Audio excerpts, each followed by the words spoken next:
Welcome to another edition of the Santita Jackson Show. You know, the Bible promises us that we will be transformed by the renewing of our mind. But somehow or another, we have been deformed by the world when we should be conformed to God. So the point of this show is to teach us to nurse our healing and not to rehearse our pain, which brings us to the topics at hand today. In the second half of the show, we will be talking about pastors and burnout. 50% of them have been divorced. 70% of them are depressed. Why is that? But first up, let's talk about the bombings in Boston and the bombings in Birmingham in 1963.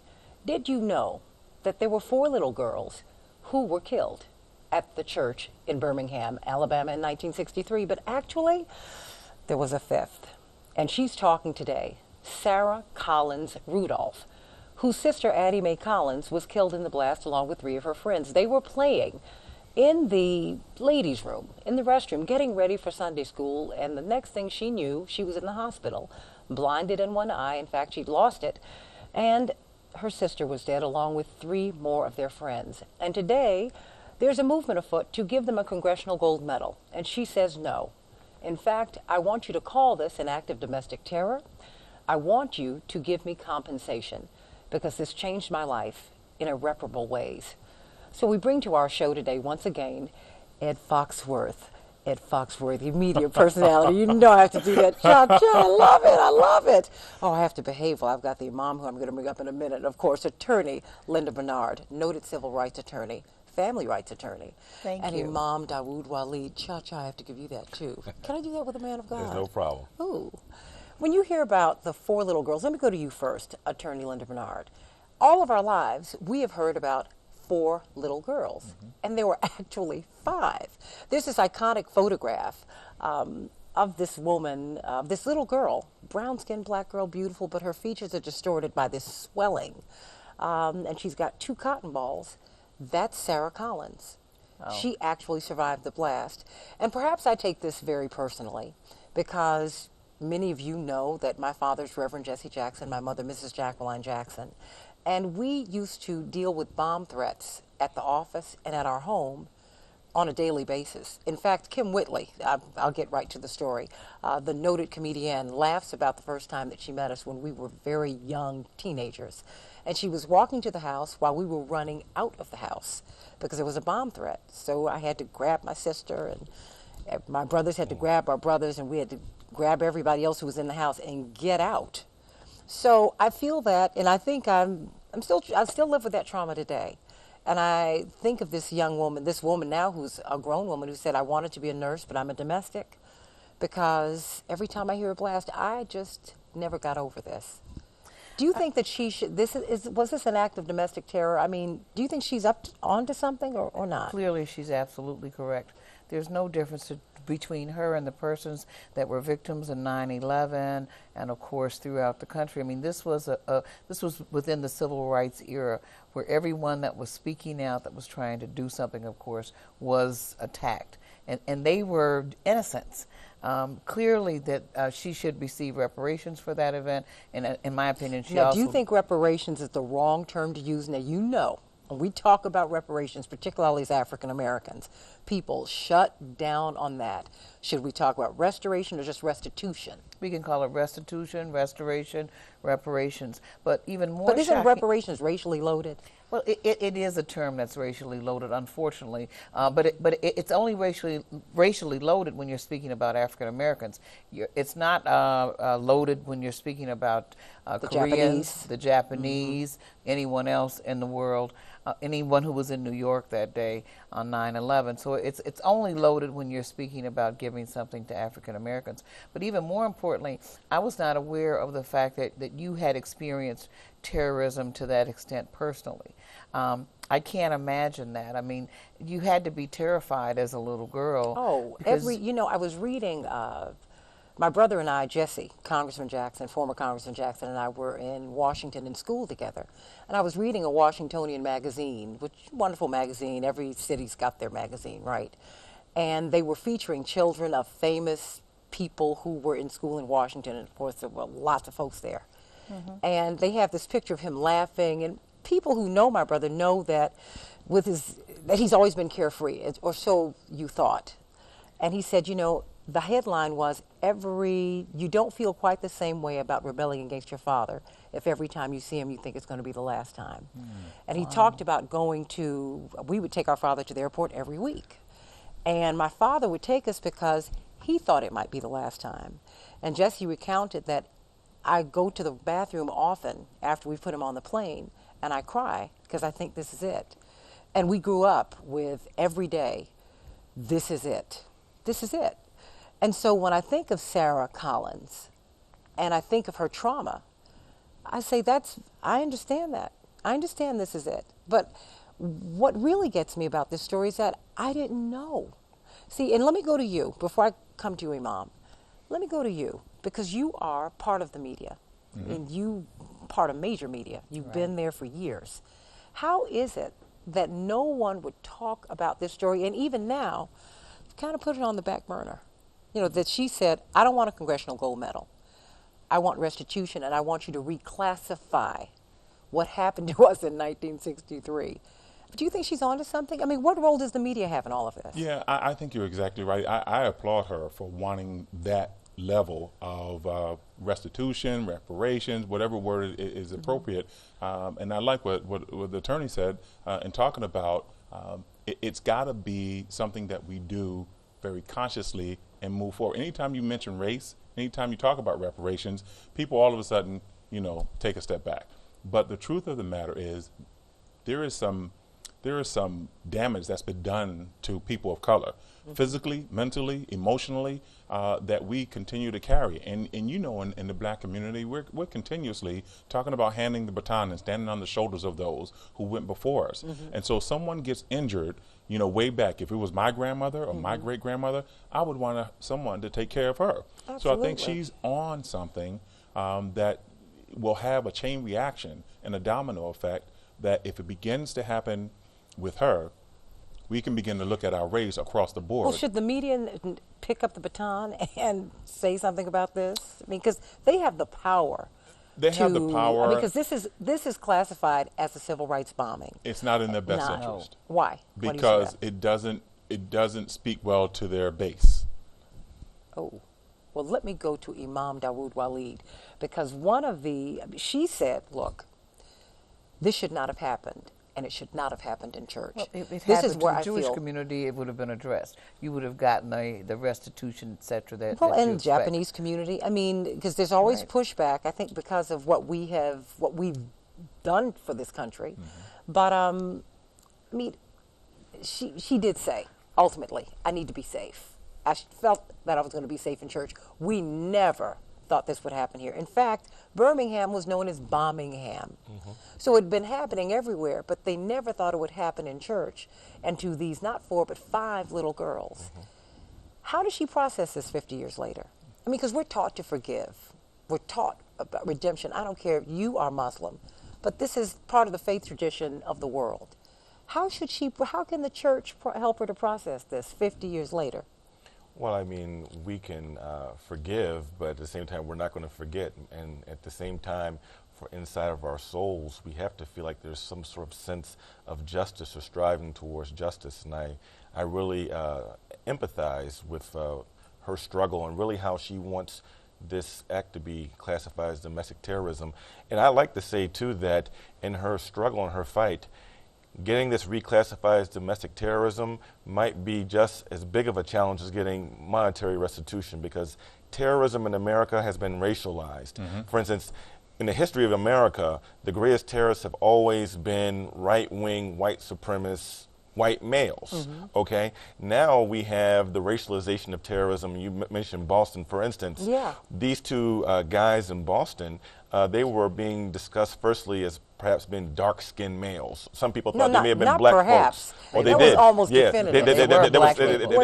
They were saying they were either Black black people, Africans, or Arabs, right? Then they found they're from Chechnya, which is in Russia.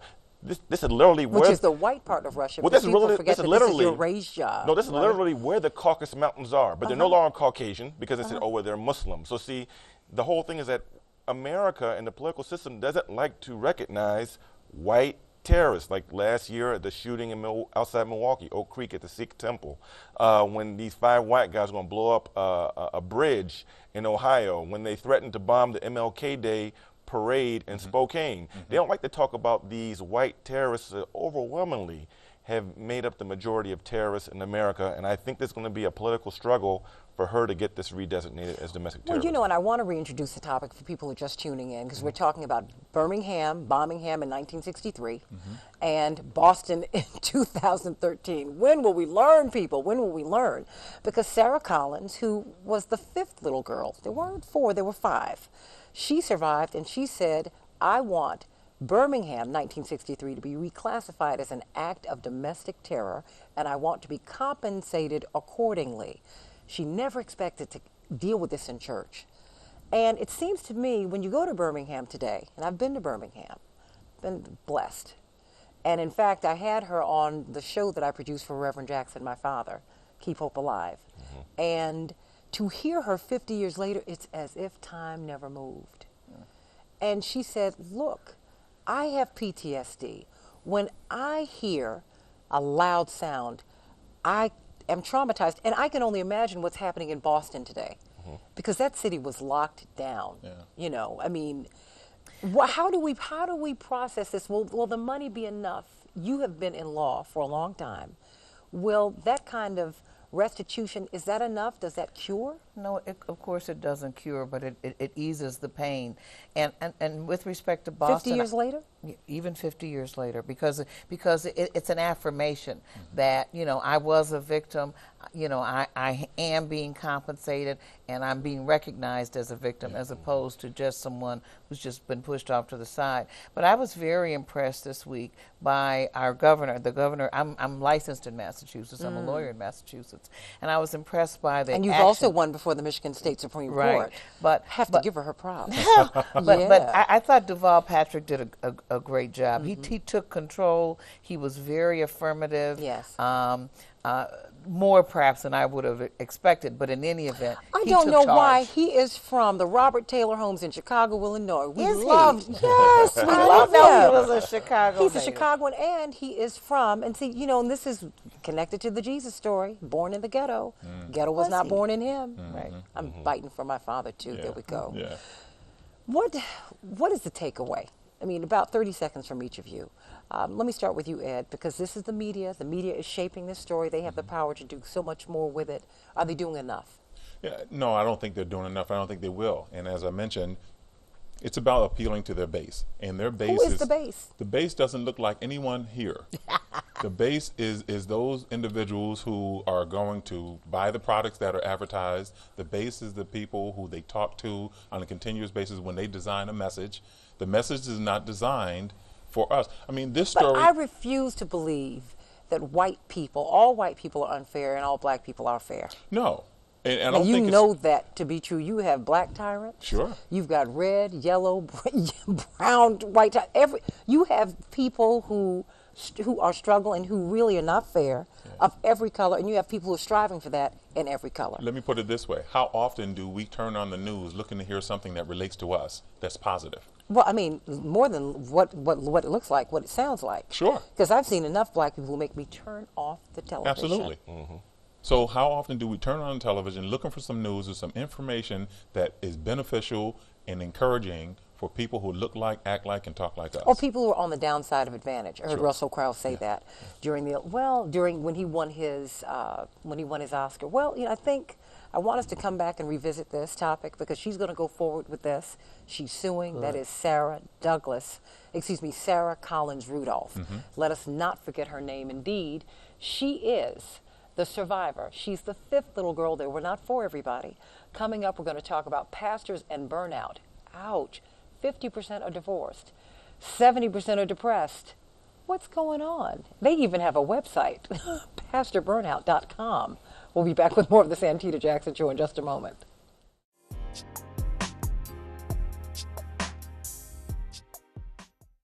Welcome back to the Santita Jackson Show. Being your best self. Our pastors, our spiritual leaders are in trouble. There's a survey that says that 50% of our pastors are divorced. 70% are depressed, and 45% of their wives say that the pressures of their jobs are the greatest threats to their marriages. What is going on? And you know what? I believe it's our spiritual leaders, because they carry an enormous burden, but who helps them? Let's talk about this with Ed Foxworth. Ed Foxworthy. Cha-cha, you know I love it. What's your website? EdwardFoxworth.com. You know, you do a lot of great work. You are a noted media personality, but you have a lot of inspirational talk on your website. I love that. Thank you. Loved your DVD too. All right. Hello. Ah, you listen. Hey, hey, hey. Hi. Attorney Linda Bernard, you need a DVD because you're Absolutely. one of our nation's noted civil rights and family rights attorneys. Absolutely. Thank you. They can come see their lawyer, the pastors, you know, that's what they need to do. Oh, you naughty, naughty lady. Oh, cha-cha, I love it. And Imam Dawood Waleed. Now, do you think, Imam, were you all included in this study? I saw this on Christian websites, but I want this, I would suspect, let me start with you. I would suspect that these same challenges impact all spiritual leaders. I would think so. Maybe for the rabbis and imams, perhaps maybe some of the statistics might be on par, perhaps a little lower. But yeah, there are some of the same issues that faith leaders across the board deal with. But who do you talk to? Well, I can tell you my personal experience. Which I have was? a mentor, an imam. He actually comes from West Africa. I sit with him and once a week. I just have conversations with him about religion and scripture, but I also talk about personal things that are on my mind. We have this type of relationship. He's almost like around my father's age, and I can talk to him about things and get his advice. So every pastor themselves needs a pastor to help guide them. What do you see? Well, first of all, I think his situation is a little different, as we were speaking on the break. I mean, first of all, he can have multiple wives, at least in his faith. So you know that means he is not necessarily husband material So for there's me. stress release. What is that? I love Yeah, it. so he can, you know, he has a little different. But Please, I don't really? believe that. I don't believe in that in We- America. Let's get that straight. We already know you don't America, believe in no. marriage, Ed. I'm That's an all American over the world citizen. I now. believe that, yeah. Yes. We know Ed doesn't believe in marriage. He says men do not want to get married. Right. We still love him. Oh, Thank you. Right. That's exactly. not the gonna point. marry him. That's clear. But what were you No, but saying? on a serious side, I think that there's a great deal of depression in America in general. I think that, when you talk about the faith and people who are spiritual leaders, they're part of the overall, certainly, demographic. I mean, America has lots of issues and lots of problems. Certainly, our people, our community, the African American community, has even greater issues and problems. And I think you see mental illness, depression, these sorts of issues throughout our community. And everyone wants to be loved, and they're trying to find love. Young African American women, of course, largely just have a baby so they have something to love. And you see, You think that's it? Wow. I think it is. I mean, Big I see it all the time. I was at the I nail mean, salon the other day. you're sounding Every- like what is it? The Gloria Naylor novel, The Women of Brewster Place. You know, the girl who kept having the babies because she just wanted a little baby to love. Every woman in the nail salon with me this past weekend had a baby. I was in a state of shock, and none of them were married.